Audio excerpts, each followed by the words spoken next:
பயணம் ராஜா பை ராகா இசைஞானி அவரோட மியூசிக்கில் பேஸ் பண்ணி அந்த கிளாசிக்கல் கனெக்ஷன்ஸ் கொண்டு வந்து முதலாக நாங்கள் போன வருஷம் ஜூன் மாதத்தில் இந்த கச்சேரி ப்ரெசென்ட் பண்ணியிருந்தோம். கச்சேரி ஆரம்பிக்கிறதுக்கு முன்னாடி ஜஸ்ட் 1 or 2 திங்ஸ். இந்த பாடலெல்லாம் நாங்கள் எவ்வளோ 1000 வாட்டி கேட்டு அதில் இருக்கிற ஒரு நுணுக்கங்களும் நம்மளுக்கு இன்டர்னலைஸ் ஆகிருக்கும். எப்படி பின்னாடி ஆர்கெஸ்ட்ரேஷன், எந்த கார்டு வருது, எல்லாமே அத்துப்படி எல்லாருக்குமே. நீங்கள் பார்க்குறே மிருதங்கம், கட்டம், வயலன் அவ்வளோதான். அதுக்கப்புறம் எங்கள் 2 குரல் தான். நாங்கள் அந்த லேயர்ஸ் ஆஃப் ஆர்கெஸ்ட்ரேஷன் எல்லாம் ரீக்ரியேட் பண்ண முடியாது. So it is not an attempt to recreate the same soundscape of these songs. அதில் இருக்கிற நுணுக்கங்கள், கிளாசிக்கல் கனெக்ஷன், இதை ஹைலைட் பண்ணுற மாதிரி நாங்கள் ப்ரெசென்ட் பண்ணுவோம். உங்களுக்கே தெரியும், செவ்விசை கிளாசிக்கல் வேர்ல்டும் ஃபிலிம் மியூசிக் இது ரெண்டும் ரொம்ப டைவர்ஸ் வேர்ல்ட்ஸ், ரொம்ப வித்தியாசமான ஒரு வேர்ல்ட்ஸ். இது எப்படி ஒன்று சேர்க்கறது? ஆனால் ஒரு பாயிண்ட்டை சொல்லியே ஆகணும். கிளாசிக்கல் மியூசிக்னாலே மாற்றங்கள் இருந்துகிட்டே தான் இருக்குது காலத்துக்கு. ஆனால் அதில் இருக்கிற கோர் அது மாறலை. There is something that is enduring, that transcends the moment. அந்த ஒரு குவாலிட்டி தான் ராஜா சார் பாட்டில் இருக்குது. அந்த ஃபிலிம் ரிலீஸோடு அந்த பாட்டு எங்கேயும் மறைஞ்சு போகலை. காலத்துக்கும் அந்த மியூசிக் இன்றைக்கும் கேட்டால் அதில் ஏதோ ஒரு புதுசாக தெரியும், அதில் ஏதோ கற்றுக்கிறதுக்கு இருக்கும், அதுலேருந்து ஏதோ ஒரு ஆஸ்பெக்ட் இது நான் கவனிக்கவே இல்லையே அப்படின்னு தோணும். So it transcends time. So இந்த ஒரு குவாலிட்டி ரெண்டுத்துலேயுமே இருக்குது. So we will try to highlight these qualities, these aspects when we present this. போன வருஷம் பாடின கச்சேரி கேட்டவா சில பேர் இங்கே வந்திருப்பேள். இன்றைக்கும் எங்களுக்கு இது திருப்பி இந்த கச்சேரி பாடுறத, அதுவும் ராஜா சார் முன்னுக்கு பாடுறத, we are overwhelmed by a sense of emotion and nostalgia. அந்த கச்சேரியை பற்றி என்றைக்குமே நினச்சிட்டு இருக்கோம். அதனால் அந்த கச்சேரியை ஆரம்பித்தது இந்த பாடலோட தான். அதே பாடலோட இன்றைக்கும் இந்த கச்சேரி ஆரம்பிப்போம். இந்த பீஸ் நான் எதுன்னு சொல்ல போகிறதில்ல, சில பேர் கெஸ் பண்ணியிருப்பேன். The connection from Sadguru Thyagaraja to Sri Ilaiyaraaja, இந்த கனெக்ஷன் கொண்டு வர மாதிரி ஒரு பாடல்.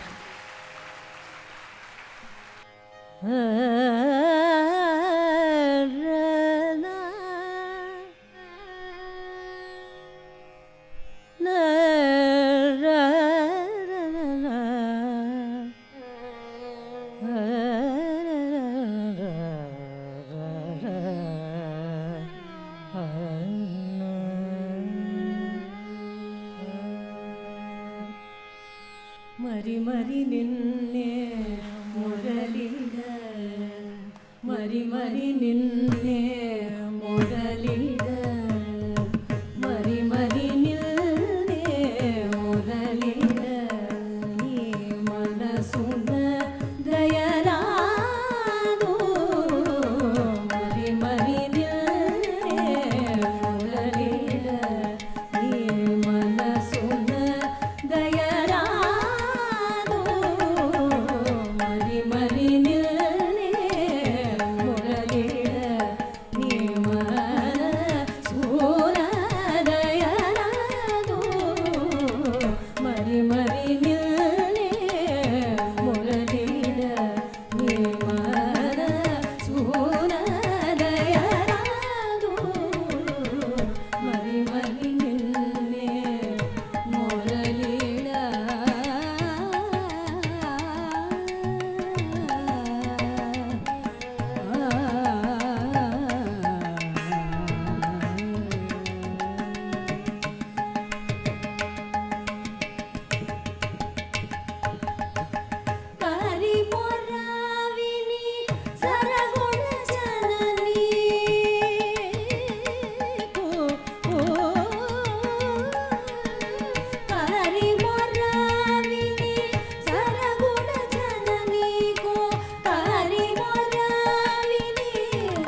ஆக்சுவலி இந்த பாட்டோட ஒரிஜினல் தியாகராஜா அவர் கம்போஸ் பண்ணது காம்போதி ராகத்தில்.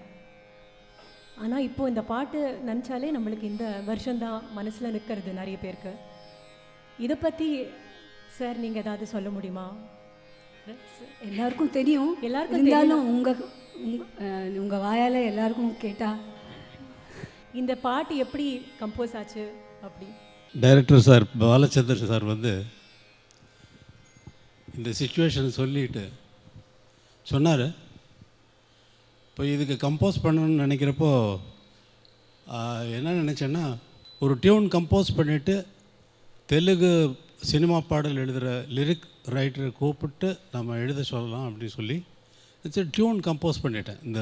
இந்த கீர்த்தனைக்குரிய டியூனை வந்து கம்போஸ் பண்ணிட்டேன்.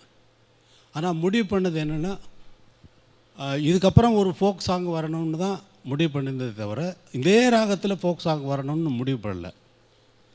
இந்த டியூனை கம்போஸ் பண்ணிவிட்டு யாராவது தெலுங்கு ரைட்டரை கூப்பிடலாம் அப்படின்னு சொல்லிட்டு கம்போஸ் பண்ணி வெறும் நோட்ஸ் மட்டும் எழுதிட்டு பாடி ரெக்கார்ட் பண்ணாமல் வெறும் நோட்ஸ் மட்டும் எழுதிட்டு சுரக்குறிப்பு மட்டும் எழுதிட்டு லிரிக் ரைட்டருக்கு ஃபோன் பண்ணலான்னு பார்த்தா ஏன் லிரிக் ரைட்டரை கூப்பிட்டு அவருக்கு சந்தம் சொல்லி அது இப்படி வரணும் அப்படி வரணும்னுலாம் சொல்லி எதுக்கு அவரை இது பண்ணணும், நம்ம பார்க்கலான்னு சொல்லி அங்கே கிருத்திமணி மாலை 3 வால்யூம் இருந்தது. தீட்சிதரது, தியாகராஜ சுவாமிது, ஷியாமா சாஸ்திரிகளுது.